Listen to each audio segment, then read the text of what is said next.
আজকের এই বিশাল সমাবেশ আয়োজন করতে গিয়ে আমাদের তিনজন ভাই ইতিমধ্যেই দুনিয়া থেকে বিদায় গ্রহণ করেছেন।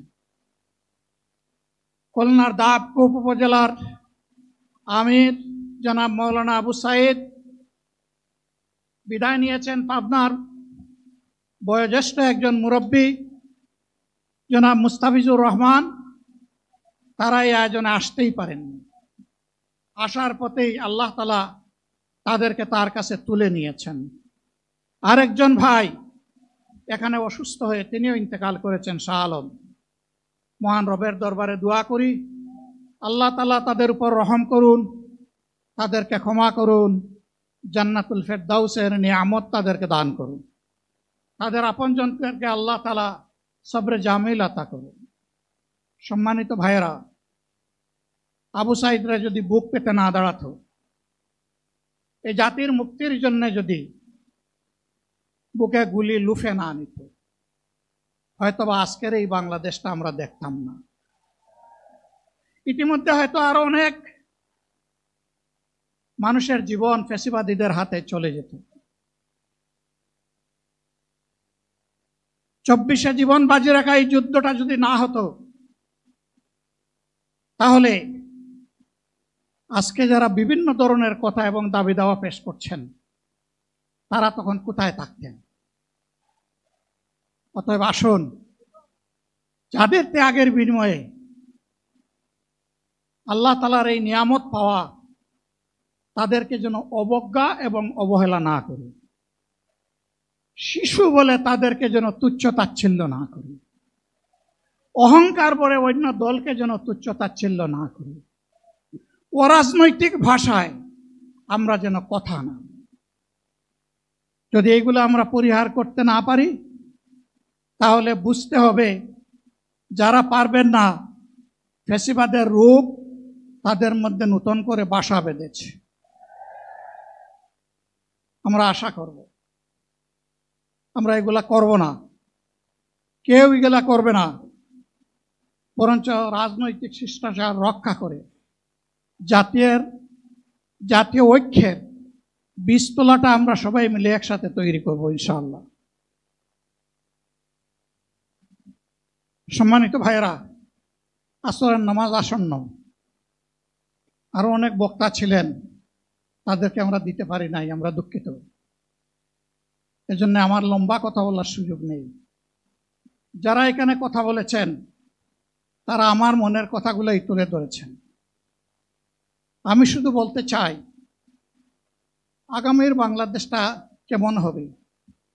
আমি বলি আরেকটা লড়াই হবে ইনশাআল্লাহ। একটা লড়াই হয়েছে ফ্যাসিবাদের বিরুদ্ধে, আরেকটা লড়াই হবে দুর্নীতির বিরুদ্ধে ইনশাআল্লাহ।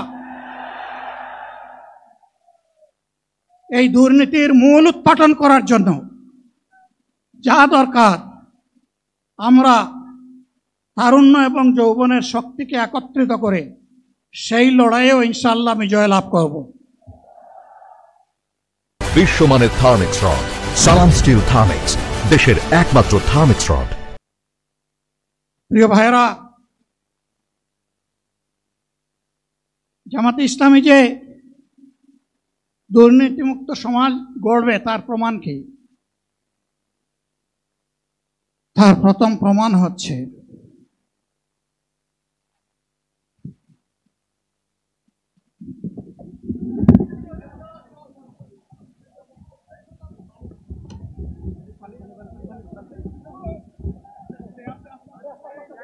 আপনারা অবস্থান করুন যার যার জায়গায়।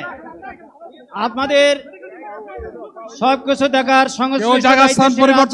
দেখতে পাচ্ছি জামায়াতে ইসলামের আমির, তিনি মনে হয় অসুস্থ বোধ করছেন। তিনি বক্তৃতা দিতে দিতে পড়ে গেলেন এবং সেখানে নেতাকর্মীরা জড়ো হচ্ছেন। আমরা তার সুস্থতা কামনা করছি। আমরা সোহরাওয়ার্দী উদ্যানে আছি। প্রয়োজনীয় দিক নির্দেশনা দেওয়া হবে। আপনাদের উত্তেজিত উদ্বেলিত হওয়ার কোনো কারণ নেই। আমরা দেখতে পাচ্ছি তিনি আবার উঠে দাঁড়িয়েছেন। আলহামদুলিল্লাহ, শুকরান, আলহামদুলিল্লাহ কাসীরান। সম্মানিত ভাইরা, দর্শক আমরা দেখতে পাচ্ছি জামায়াতে ইসলামীর আমির ডাক্তার শফিকুর রহমান সম্মানিত ভাইরা, আবার উঠে দাঁড়িয়েছেন।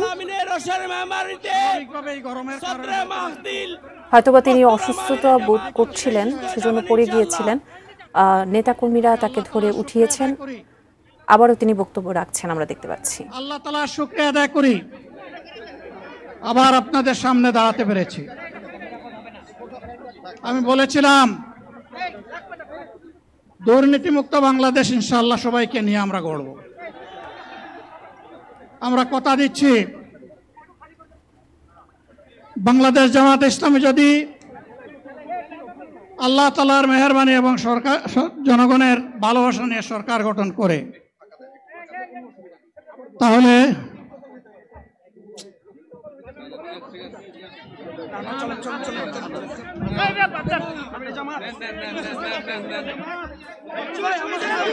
তিনি আবারও পড়ে গিয়েছেন। আমরা তার সুস্থতা কামনা করছি। নেতাকর্মীরা তাকে ঘিরে রয়েছেন। আপনারা নিজ নিজ জায়গায় অবস্থান করুন। আমাদের স্বেচ্ছাসেবকগণ আছেন। আমরা আছি সোহরাওয়ার্দী উদ্যানে, সেখানে জামায়াতে ইসলামীর জাতীয় সমাবেশ চলছে। সেখানে বক্তব্য রাখছিলেন জামায়াতে ইসলামের আমির ডাক্তার শফিকুর রহমান। তিনি অসুস্থ বোধ করছেন, আমরা দেখতে পাচ্ছি, এবং নেতাকর্মীরা তাকে ঘিরে রয়েছেন। তার সুস্থতা কামনা করছি। নিশ্চয়ই তিনি সুস্থ হয়ে আবারও সমাবেশের স্থলে তার বক্তৃতা রাখবেন। সবাই মেহেরবানি করে শান্ত হয়ে বসুন, শান্ত হয়ে বসুন, শান্ত হয়ে বসুন।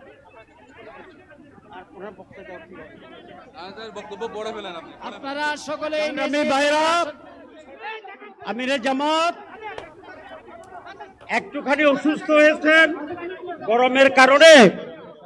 গরমের কারণে হয়েছে, কিন্তু উনি বারবারই চেষ্টা করছিলেন বক্তব্য দেওয়ার জন্য। ডাক্তাররা বলছেন ওনার আর বক্তব্য রাখা ঠিক হবে না। ওনার যে বক্তৃতা